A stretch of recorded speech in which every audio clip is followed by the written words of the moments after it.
like, never like, never like, like, never like, never like.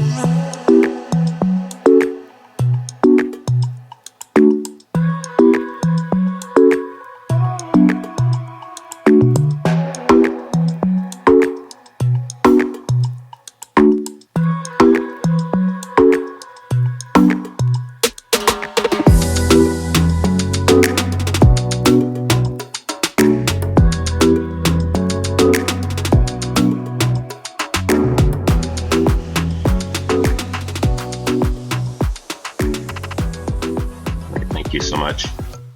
So my name is Larry Davis. I'm lead and co-founder with Green Mechanics Benefit LLC. We are an ecological engineering company based in Prince George's County, but I'm a Baltimore native. So part of Green Mechanics' mission is providing different types of nature-based technologies to create high impact, not in addition to our environment, but also for our communities and humanity at large.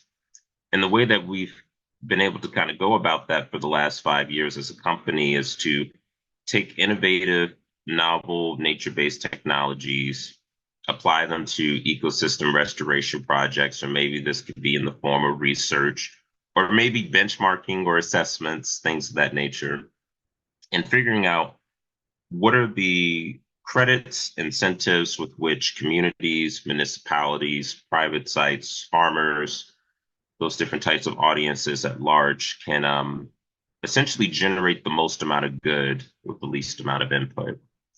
And so for the last 5 years, we have been a sustainable support to municipalities in DC, going up to Prince George's County and Montgomery County.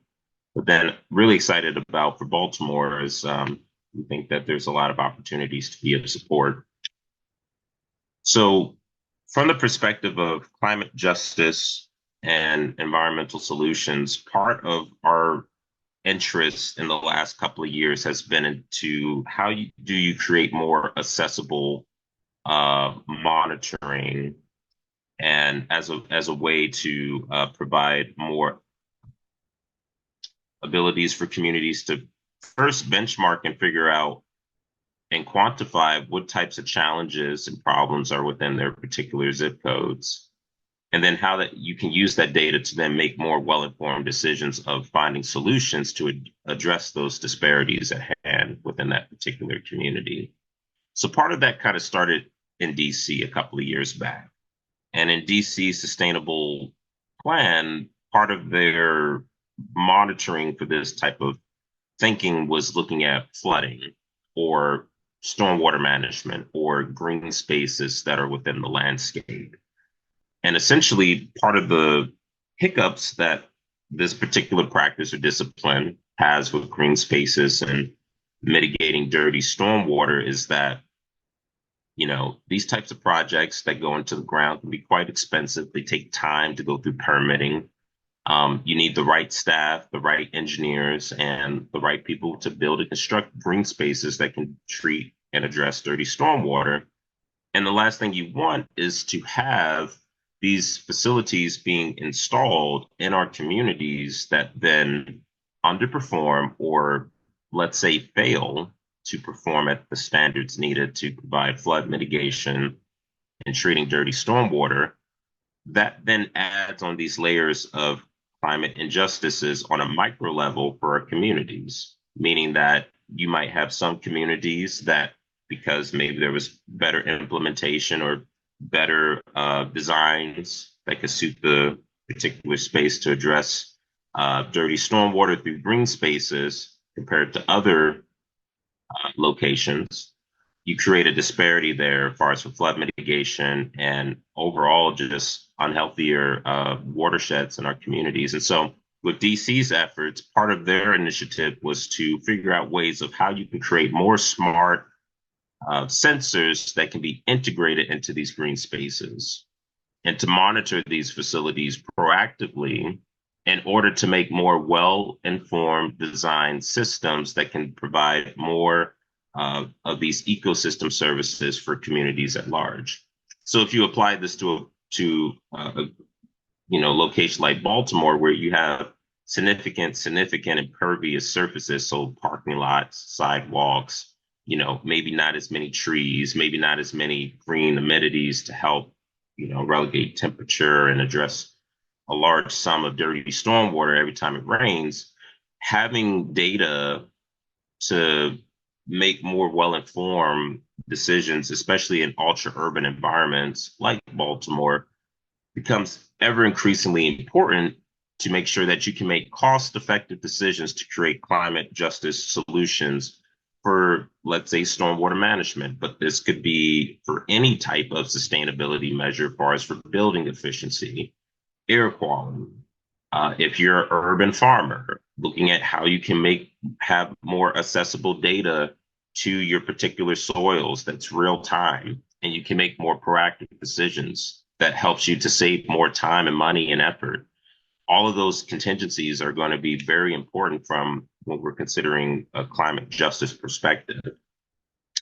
So for the last couple of years, we've been delving into creating some solutions that might be of interest for our communities and how you can get access to more accessible data in order to then take the next step of finding the gaps in climate justice projects, right?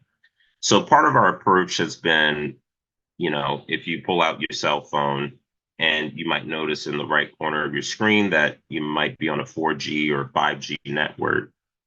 And that's your way of transmitting information and data to kind of make your phone calls, send messages, and things of that nature.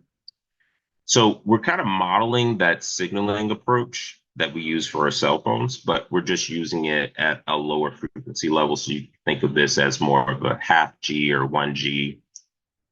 And what we do is we essentially create those types of networks using an antenna. So you can kind of see this here in the left-hand corner, where we have a fixed antenna that's mounted on a tripod that has concrete slabs and a rubber mat.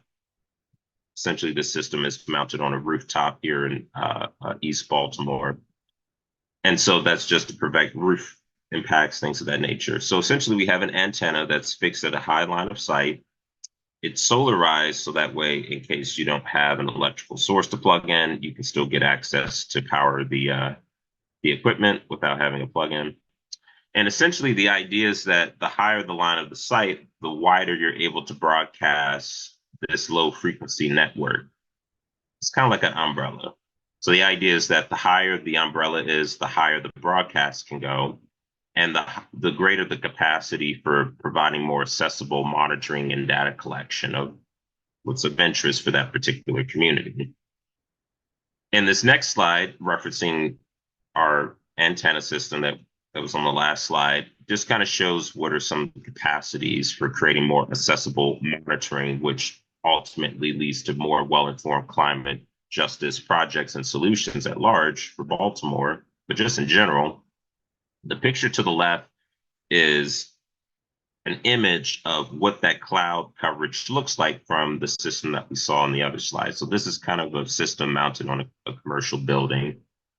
And you can imagine that, so the green and yellow pixels represents areas with which you could deploy sensors that are on that similar signaling network, deploy those within the landscape in order to create real-time monitoring for whatever is of interest of hand. So in the previous example I used about green spaces, stormwater management, flood control, traditionally this might have involved, let's say, municipalities or a contractor, or even just communities that may have to maintain or monitor those green spaces to figure out how they're going to perform or whether they're meeting standards.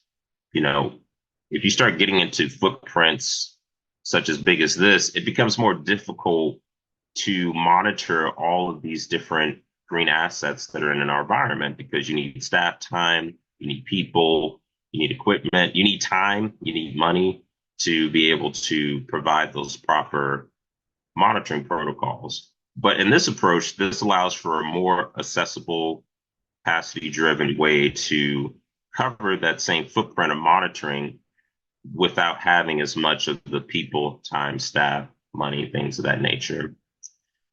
The picture to the right just kind of shows what a larger capacity of monitoring looks like if we took the same antenna system, but mounted it at a higher line of sight. So this could be, let's say, on a radio tower, right? And you can see that it starts to open up more monitoring capacities for the greater Baltimore metropolitan area and even outside of its zip codes. And so part of what, again, this effort is, especially from the topics of environmental solutions and climate justice, is to better understand the problem. Having more data that's real time can help guide the decisions and benchmarks that communities can set in order to solve those particular climate challenges at large. But to have real time accessible data creates a great baseline to then make decisions from there. So again, from this protocol and pilots that we've done so far in Baltimore and creating this umbrella cloud coverage, you can then source sensors that you can then deploy into the landscape. And then you can start collecting real-time data that's meaningful to you. So this is just an example of a dashboard of looking at, the green spaces again and monitoring for, how well those green spaces operating. Is the water draining through the soil correctly? Is there standing water? Is there too much water coming in at one time? Things, these are all important, things to consider for this particular aspect of climate justice. And so you can deploy sensors that are into the landscape, and then you can start to get real-time data that can be accessible on an app or on your desktop or whatever is of interest. And then from there, you can start making key decisions on how to better maintain those structures or how to better inform your future design of types of projects that are of similar nature. And again, this can be arranged from soil to air quality to temperature to climate to a number of different parameters that might be of interest for monitoring. And so what we're hoping is that when we're talking about climate justice and providing the greatest amount of good for the least amount of input, it's hopefully creating opportunities for communities at large to get access to meaningful information, and not just meaningful information for just a derivative of time, but meaningful information that's got some bandwidth to it. So for our approaches, we've tried to source and select different types of monitoring equipment that has, some decent battery life that is able to provide more longitudinal studies, so you can make more well-informed decisions with some hardy material. But then lastly, again, just speaking to the capacity. So jumping back to the other slides that we were looking at with the antenna system, again, you're lining it at a high line of sight to kind of create this umbrella coverage distribution.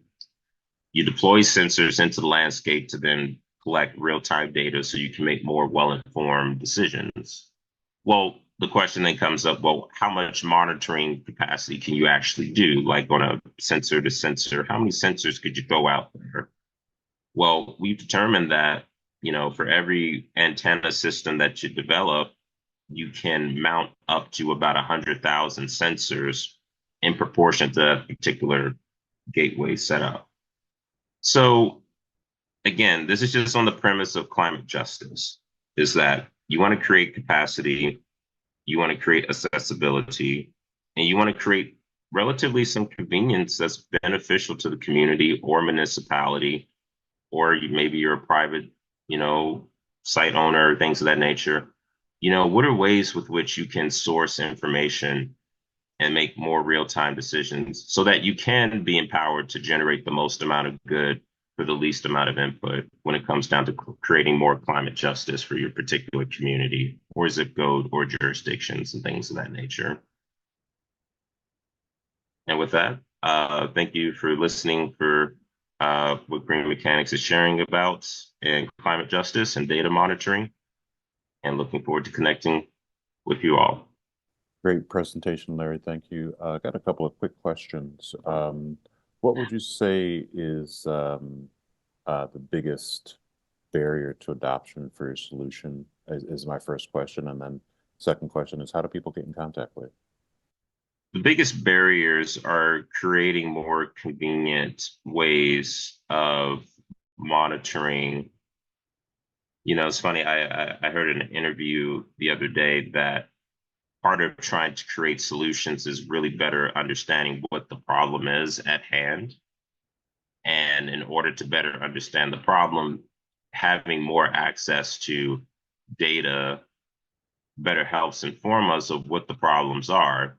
And then you can take actionable solutions from there. So part of the problems when it comes down to, especially with, great cities like Baltimore, where you have different types of microclimates, depending on where you're living in the city.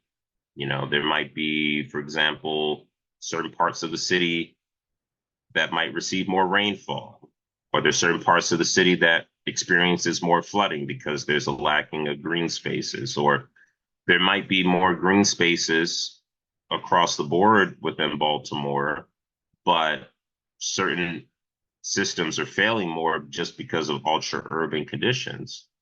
And there are a you know, number of different parameters that could be affecting why those systems are behaving in that particular way. And it's difficult to be able to deploy the different monitoring approaches to kind of make a more well-informed, you know, narrative of what the problem is in an accessible way. And so we hope that in collaborative efforts that if you're able to create more capacity and monitoring that's convenient for a municipality or HOA or community or a block, right, of homes, people that live in Baltimore or anywhere, and they have a way of having access to this data, and they can make a more well-informed decision of, hey, is it safe to go outside today with the air quality? Is it too hot? Maybe the air quality is too low. Things of that nature. Being able to make that more accessible for communities at large, regardless of where they live at, is a challenge to try to figure out. And we're hoping that this is a step in a way to kind of get to that point. And far as for how folks can learn more about these efforts, they can reach out to me so again, my name is Larry Davis, and you can reach me at my email, which is ldavis@greenmechanics.co. Awesome. All right. Well, thank you so much for your time. I know we we just met like a week and a half ago at a presentation in College Park, but I was very impressed by your presentation there and your thought leadership and subject matter expertise, and I thought you'd be a great fit for our event. So I appreciate you being willing to participate with a total stranger on extreme short notice. So thank you so much. It's an honor and a privilege. So glad to work with great people like yourself. Appreciate that. All right, we'll be in touch. Thank you so much. All right, take care. Bye-bye.